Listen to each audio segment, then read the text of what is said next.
Friends, தீபாவளிக்கு ரொம்ப யூனிக்காக ட்ரெடிஷ்னலாக பேக்கரி ஸ்டைலில் காஜா, மினி காஜா 1 கப்பு கோதுமை மாவில் 1/4 கிலோ கிட்ட கிடைக்கும். சூப்பராக சிம்பிளான டிப்ஸ் அண்ட் ட்ரிக்ஸோட ஃபுல்லாக பார்த்து தீபாவளிக்கு செஞ்சு எல்லாரையும் சர்ப்ரைஸ் பண்ணுங்கள். செய்யலாமா? இதுக்கு ஃபஸ்ட்டு 1 கப்பு கோதுமை மாவு, நார்மல் கடையில் வாங்குகிற கோதுமை மாவு எடுத்துக்கலாம். வீட்டில் அரைச்ச மாவுன்னா கூட ரொம்ப சூப்பராக இருக்கும். 1 கப்பு எடுத்துக்கோங்க. இதில் 1/4 டீஸ்பூன் ஏலக்காய் பவுடர், லேசாக ஒரே ஒரு பிஞ்சு உப்பு, 2 ஸ்பூன் எள்ளு, வெள்ளை எள்ளு சேர்த்துருக்கேன். கருப்பு எள்ளு இருந்தால் கூட சேர்த்துக்கலாம். இதில் 2 ஸ்பூனு நெய் சேர்த்துக்கோங்க. அவ்வளோதான். இந்த மாவு ரொம்ப பக்குவமாக கரெக்டாக பண்ணணும். அப்போ தான் காஜா நல்ல லேயராக மொறுமொறுன்னு வரும். இந்த நெய் ஃபஸ்ட்டு எல்லா மாவுலையும் சேர்ந்து வர மாதிரி நல்லா பிசைஞ்சு எடுத்துக்கோங்க. மாவு மணலாக இந்த நெய்யோட ஒட்டி இப்படி இருக்கணும். இந்த பதத்துக்கு கரெக்டாக எடுத்துட்டு அதுக்கப்புறமா தண்ணி சேருங்க, இல்லாட்டி மொறுமொறுன்னு வராது.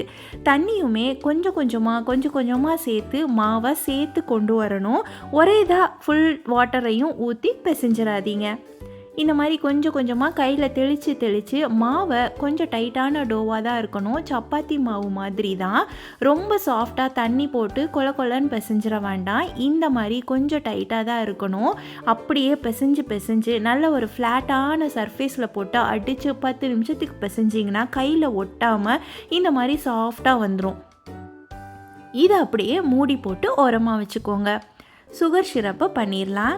1/2 கப்பு சர்க்கரைக்கு 1/2 கப்பு தண்ணி எடுத்திருக்கேன். என்னோடது நாட்டு சர்க்கரை, அதனால இந்த கலரில் இருக்குது. நீங்கள் ஒயிட் சுகர் எடுத்துக்கலாம். தண்ணி கம்மியாக சேர்த்துருக்கனால பக்கத்துலேயே நின்று பாகை கரெக்டாக எடுக்கணும்.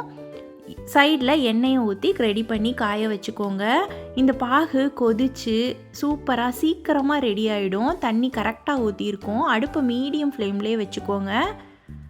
இதில் ஃப்ளேவரிங்க்கு கொஞ்சமாக சாஃப்ரானும் கொஞ்சோண்டு திரும்பி ஏலக்காய் தூள் இதில் போட்டிருக்கேன். சாஃப்ரான் இல்லைன்னா நீங்கள் இன்னும் கொஞ்சம் அதிகமாகவே ஏலக்காய் சேர்த்துக்கலாம். இந்த பாகு ஸ்ட்ரிங் பதம்லாம் வர வேண்டாம். இந்த மாதிரி பிசுப்பாக இருந்தால் போதும். அப்போ தான் காஜா நல்ல ஜூஸியாக சூப்பராக இருக்கும். பக்கத்துலேயே இருந்து சட்டுன்னு எடுத்துருங்க. ஒரு 5 நிமிஷம் கூட ஆகாது. இந்த பிசுப்பு தன்மை வந்தோடனே லேசாக லெமன் பெருக்கி அதை அப்படியே ஓரமாக வச்சுடுங்க. இப்போ காஜாவை தேய்ச்சி எடுத்துக்கலாம். அதுக்கு 1 டேபிள் ஸ்பூன் கோதுமை மாவில் 2லேருந்து 3 டீஸ்பூன் அளவுக்கு நெய் தேவைப்படும். இதை சேர்த்து நல்ல ஒரு பேஸ்ட் மாதிரி ரெடி பண்ணி வச்சுக்கோங்க. மாவு நல்லா ஊறி வந்துருச்சு. இதை இந்த மாதிரி நல்ல கையில் ஒரே ஷேப்பில் உருட்டிட்டு ஈக்குவல் சைஸ் பாலாக பிரிச்சுக்கலாம். காஜாக்கு எத்தனை லேயர் வேணால் வச்சு தேய்ச்சிக்கலாம். நான் 3 லேயர் வச்சுருக்கேன். நீங்கள் 4ஓ 5ஓ எப்படி வேணால் தேய்ச்சிக்கலாம். இந்த 1 கப்பு மாவுக்கு கரெக்டாக இந்த மீடியம் சைஸ் உருண்டை போட்டிங்கன்னா 6 உருண்டையாக பிரித்து எடுத்துக்கோங்க.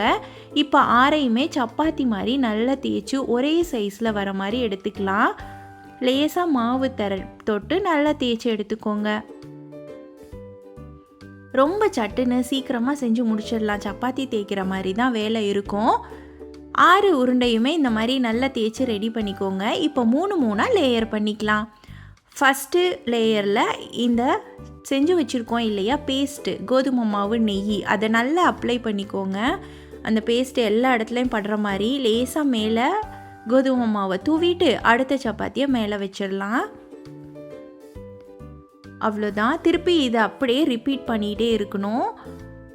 இந்த பேஸ்ட்டை அப்படியே அப்ளை பண்ணிவிட்டு லாஸ்ட் லேயரை மேலே வச்சுருங்க. எல்லாத்தையும் ஒரு தடவை நல்லா ப்ரெஸ் பண்ணி விட்டுட்டு லேசாக மாவை தொட்டு இதை அப்படியே திரட்டி எடுத்துக்கணும். அவ்வளோதான்.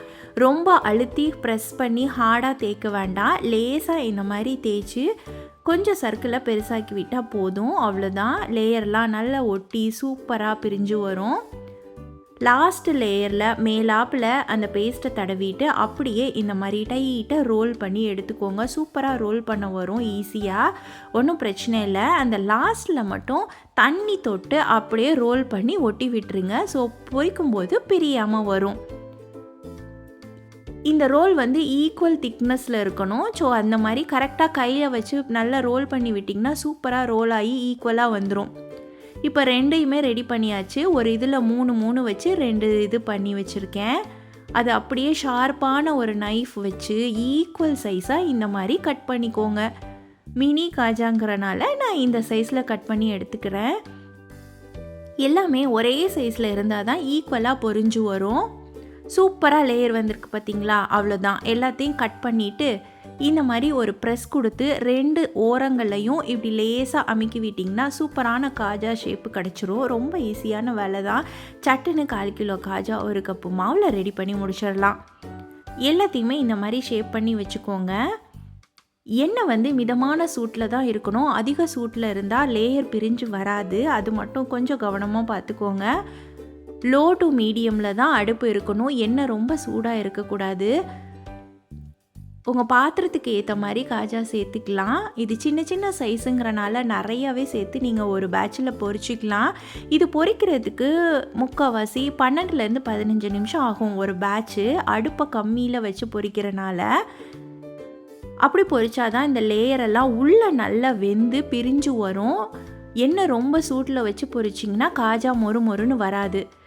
கலர் கொஞ்சம் கொஞ்சமாக மாறி அதுவே தானாக பபிள்ஸ் எல்லாம் அடங்கி இந்த கலருக்கு வந்துடும். லேயர்லாம் நல்லா தெரியுது பார்த்திங்களா? நல்லா ப்ரௌன் ஆனதுக்கப்புறம் பொறுமையாக பொரித்து எடுங்க. கண்டிப்பாக 15 மினிட்ஸ் ஆகும். சைடில் இந்த பாகு எல்லாம் சூட்டில் இருந்தால் போதும். ரொம்ப சூட்டில் இருக்க வேண்டாம். அப்படியே சுட சுட எடுத்து இந்த ஜீராவில் போட்டு ஒரு கிளப்பிட்டு ஒரு 5 நிமிஷம் அப்படியே இருக்கட்டும். ஊறினதுக்கப்புறமா எடுத்துக்கலாம். அடுத்த பேட்சையும் இதே மாதிரி பொரித்து ரெடி பண்ணிக்கோங்க. அடுப்பு கம்மியாக வச்சு பொரித்து எடுங்க. சூப்பராக 5 நிமிஷத்துலேயே நல்லா ஊறி வந்துடும் காஜா. எல்லா பேட்சையும் பொரித்து எடுத்து அப்படியே ஸ்டோர் பண்ணிக்கலாம். இது வெளியிலேயே 1 வீக்கு கிட்ட ரொம்ப நல்லாயிருக்கும். சூப்பராக மைல்டான ஸ்வீட்டோட மொறுமொறுன்னு லேயரோட அப்படியே பேக்கரியில் வாங்குற மாதிரி வீட்டிலையே பண்ணிடலாம். ரொம்ப டேஸ்ட்டாக இருக்கும். நல்ல பொறுன்னு இருக்கும். ட்ரை பண்ணி பாருங்கள். இந்த தீபாவளியை ஸ்பெஷல் தீபாவளியாக ஆக்குங்க. வேறு ரெசிபியில் பார்க்குறேன்.